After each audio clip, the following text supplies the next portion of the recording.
네, 오늘 북한이 또 동해상으로 탄도 미사일을 발사한 그런 상황입니다. 이렇게 잇따른 북한의 도발 어떤 의미로 받아들여야 될지 전문가와 얘기하는 시간 마련했습니다. 네, 김종대 연세대 통일연구원 개관 교수와 함께 짚어봅니다. 교수님 어서 오십시오. 안녕하세요. 예. 네.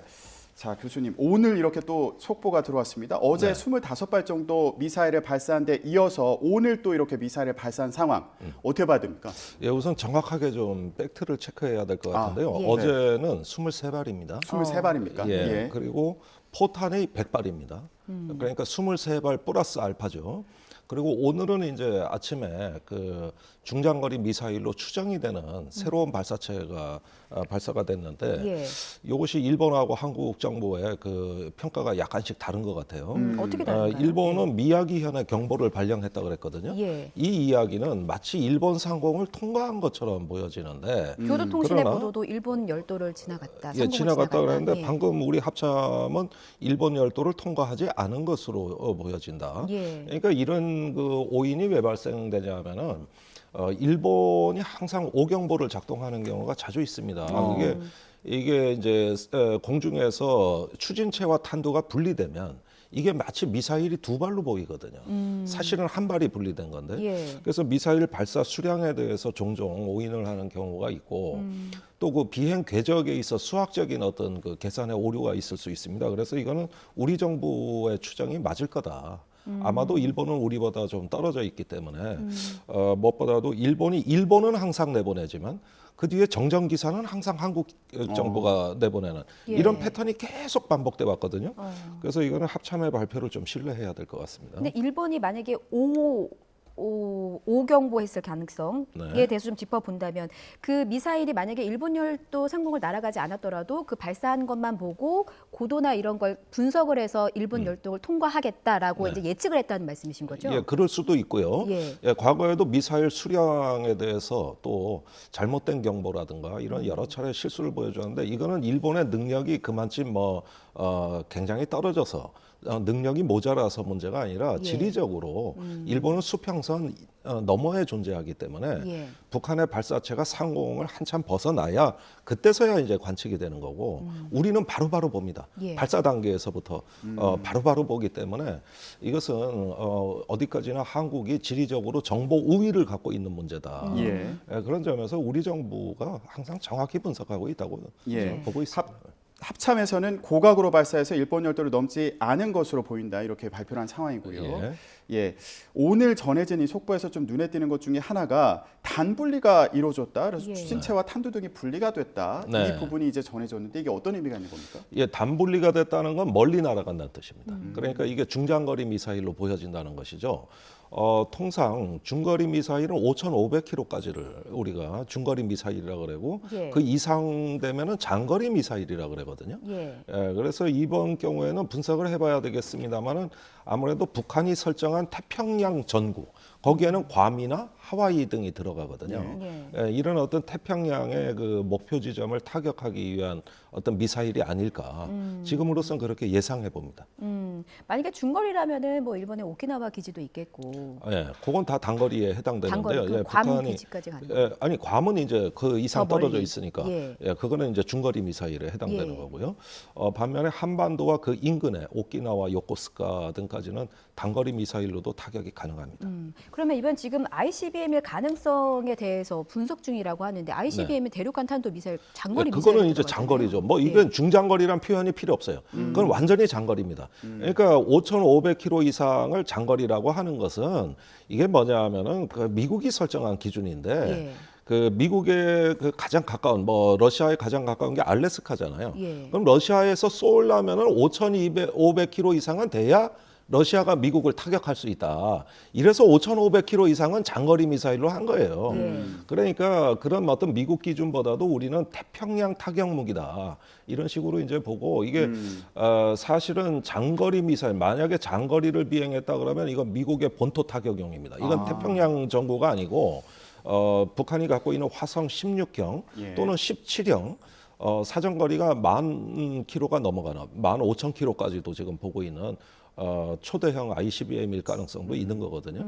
그래서 이 부분에 대한 분석이 좀 빨리 이루어져야 될 것 같고요. 예. 그러면 차원이 달라지는 것이죠. 예, 이제는 북한 뭐 위협에. 그렇습니다. 네.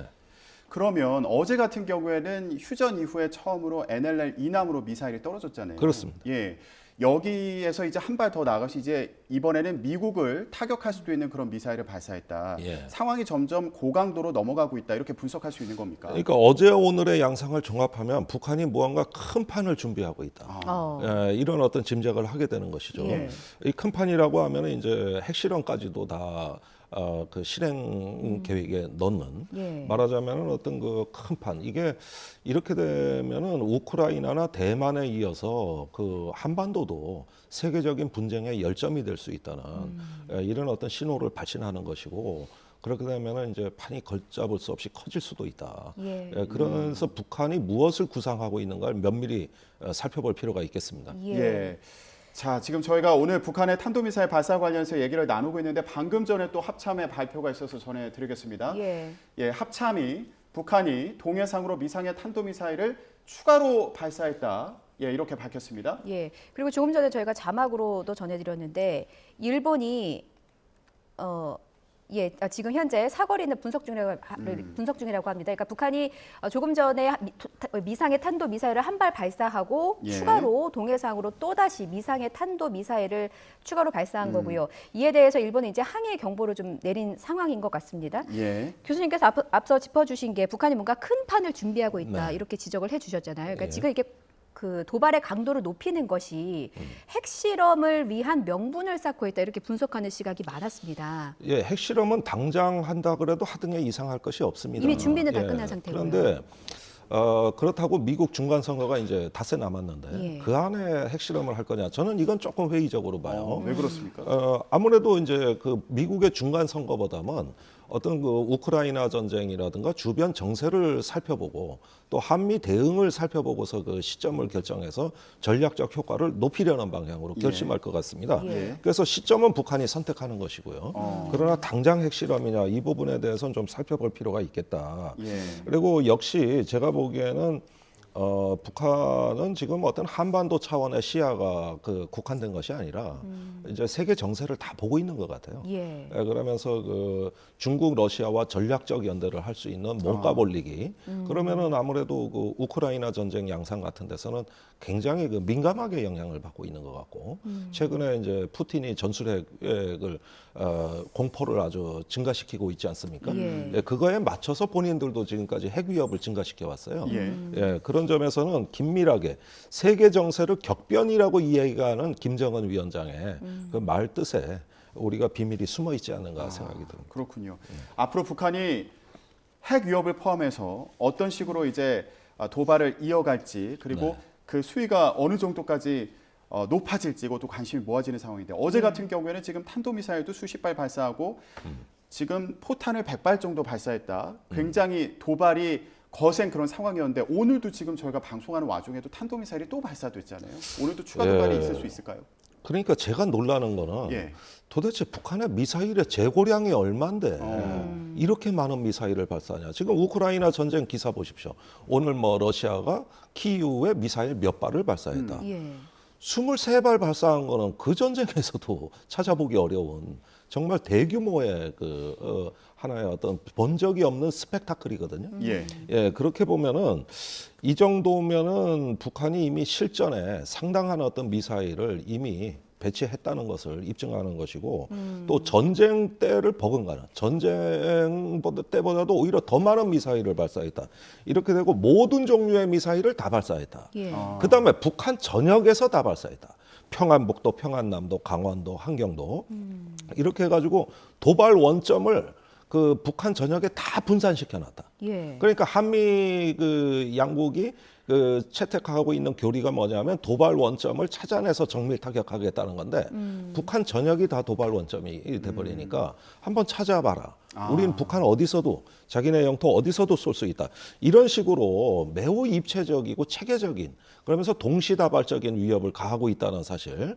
이거는 전 처음 보는 광경입니다. 최근에 북한의 행태가 아무리 달라졌다 하더라도 이렇게 다량의 그 미사일을 발사하는 범위와 강도 면에서 전례 없는 그 높은 수준 예. 이런 것들은 전 처음 보는 모습이라고 볼 수 있습니다. 예, 지금 국제사회도 북한의 미사일 발사에 대해서 예의주시하고 있는 상황인데 일본의 반응이 잇따라서 나와서요. 예. 일본 방위성에서 북한 탄도미사일 추정체가 태평양에 낙하했다 이렇게 발표했고요.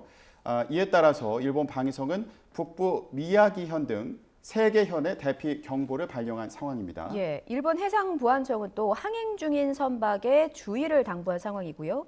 일본은 북한이 미사일을 발사하자 신칸생 운행을 일시 정지하는 이런 조치를 내리기도 했습니다. 예, 지금 일본에서도 상당히 예의주시하고 지금 잇따라서 반응이 나오고 있는 상황인데 이 일본의 반응은 어떻게 해석을 해봐야 될까요?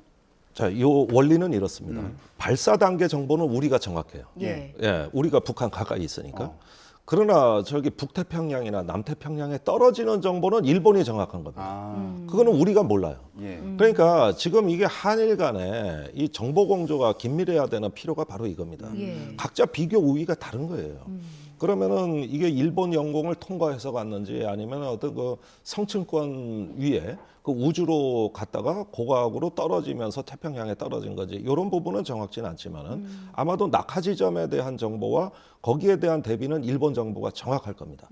그렇게 보니까 각자 이렇게 정보를 발표하는 시스템이 문제가 되는 거예요. 서로 오해가 있고 교류가 안 되면 예.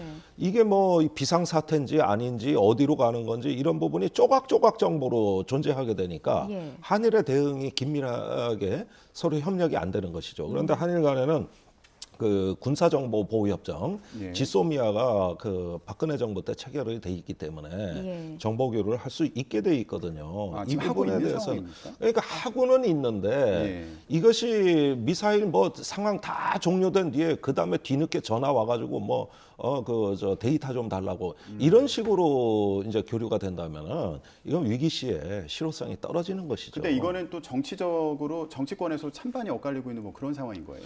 그러니까 저는 그렇게 생각합니다. 이렇게 어떤 우리가 일본과의 안보 협력은 높은 수준에서는 전 곤란하다고 봐요. 우선은 양국의 국가 목표가 다릅니다. 일본은 주적을 중국으로 설정하고 있어요. 예. 그런 일본하고 우리가 어떻게 정책 공조를 합니까? 또 과거사 역사 문제도 엄연히 존재하는 겁니다. 그러니까 이런 어떤 그 일본이 이제 대국화되는 전략에 우리가 협조할 수는 없으나 예. 그러나 어떤 국지적인 상황, 이렇게 어떤 동해상에서 상황이 발생한다거나 아니면 한반도 주변 또 일본에서 무슨 상황이 발생할 때 이때는 어떻게 보면은 낮은 수준에서 군사 기술적인 협력이 가능한 거거든요.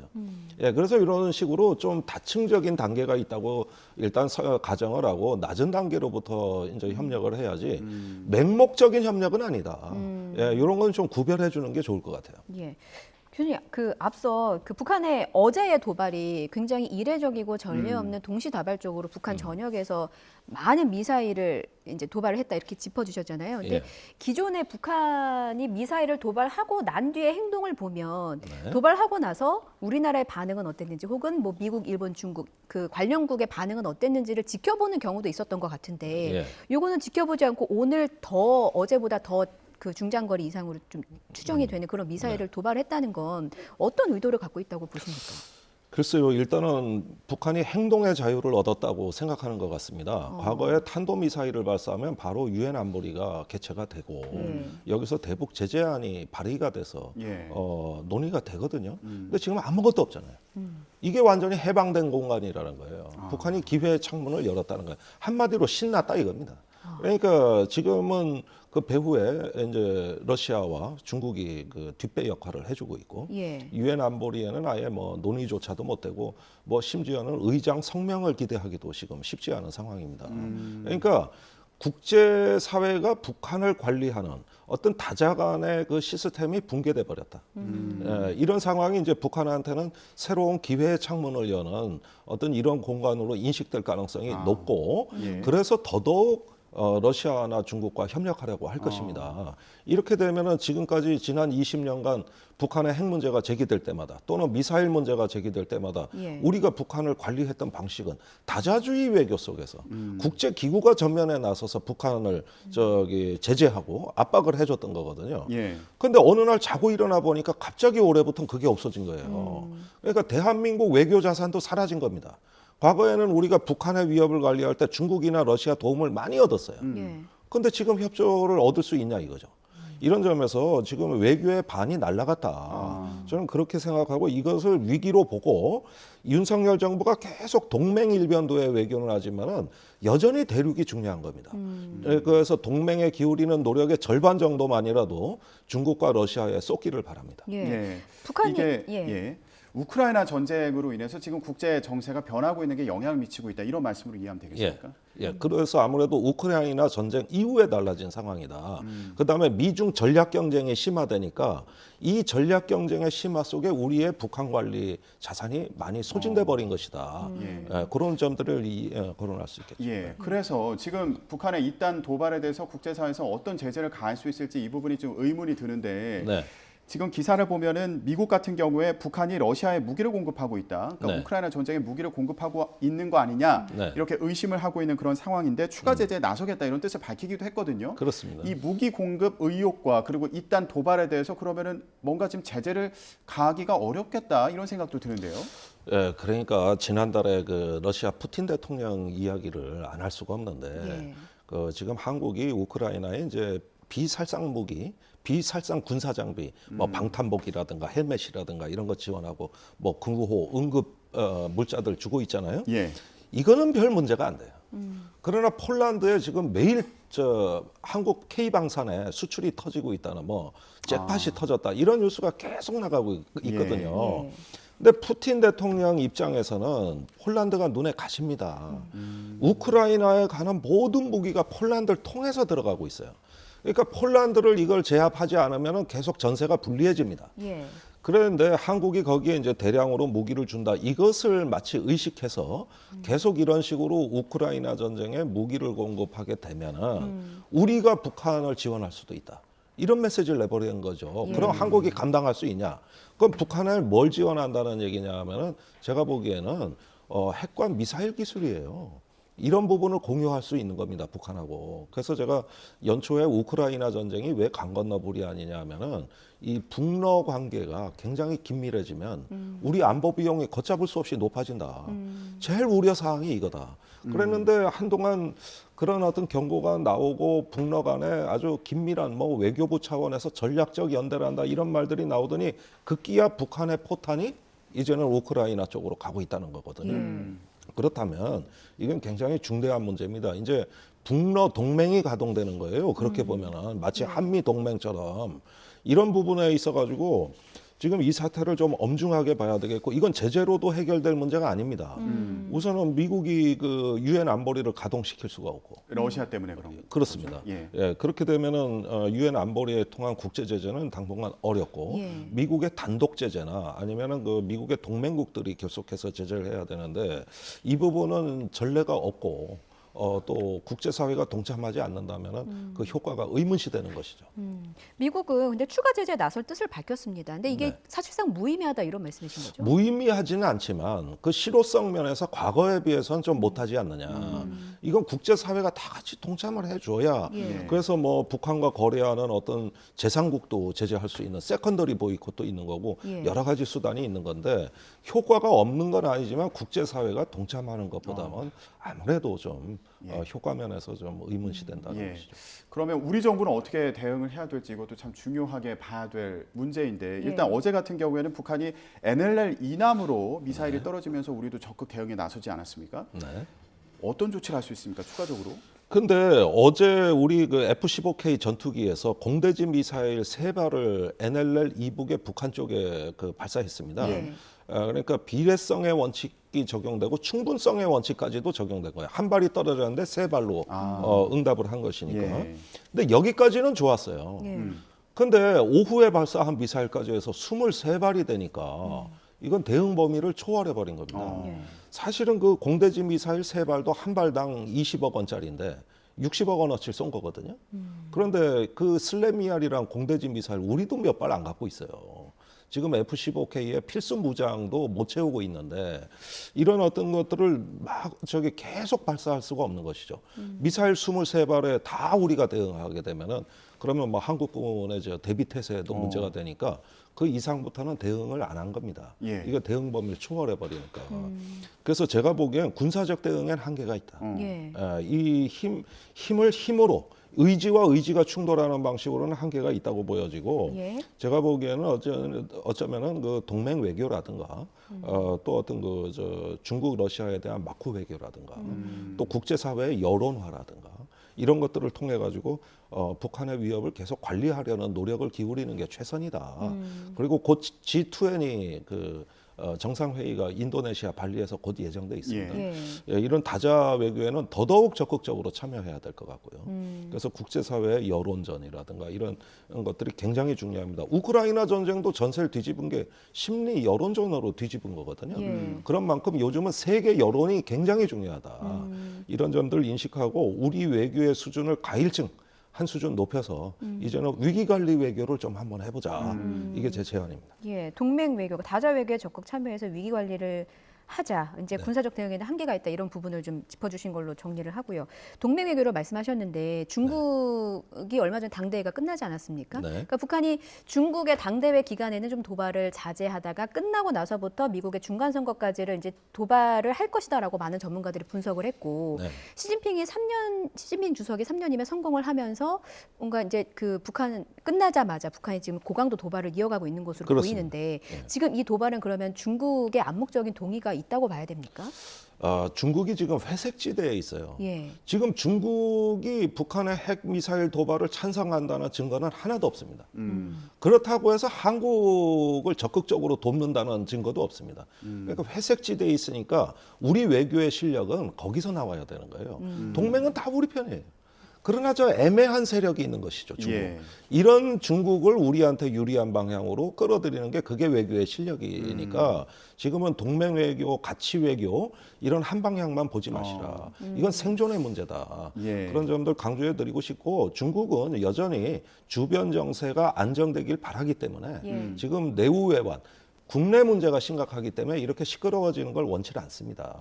그래서 그런 어떤 중국의 이해관계를 잘 살펴보면 우리가 개입할 여지가 발견이 될 겁니다. 예, 교수님 줄곧 이제 강조하시는 부분을 보면 지금 미국을 비롯해서 동맹 외교도 중요하지만 중국이나 러시아와의 마쿠 외교에도 이제 신경을 쓰면서 위기 관리를 해 나가야 된다. 그렇죠, 이거 위기 강조를 관리죠. 하셨는데 네. 이게 지금 중국이나 러시아와의 그런 위기 관리를 위한 외교가 가능한 상황입니까? 간단히 어떤 방법이 있습니까? 예, 그런데 지금까지 뭐 한중간에는 정상회담도 없고 열릴 기미조차 없죠. 그래서 제가 보기엔 G20 행사가 어쩌면 시진핑을 만날 수 있는 첫 번째 기회가 될지도 모른다. 예. 예, 요 점을 좀 주목하라고 말씀을 드리고 싶고. 예. 그동안에 우리가 보면은 가치 외교, 동맹 외교라는 어떤 자유의 어떤 담론이 너무 강조되다 보니까 조금 체제가 다르고 권위적인 정보에 대해서는 우리가 너무 무시한다는 인상을 줬어요. 예. 그러다 보니 중국에 대해서 막말도 많이 나왔단 말이죠.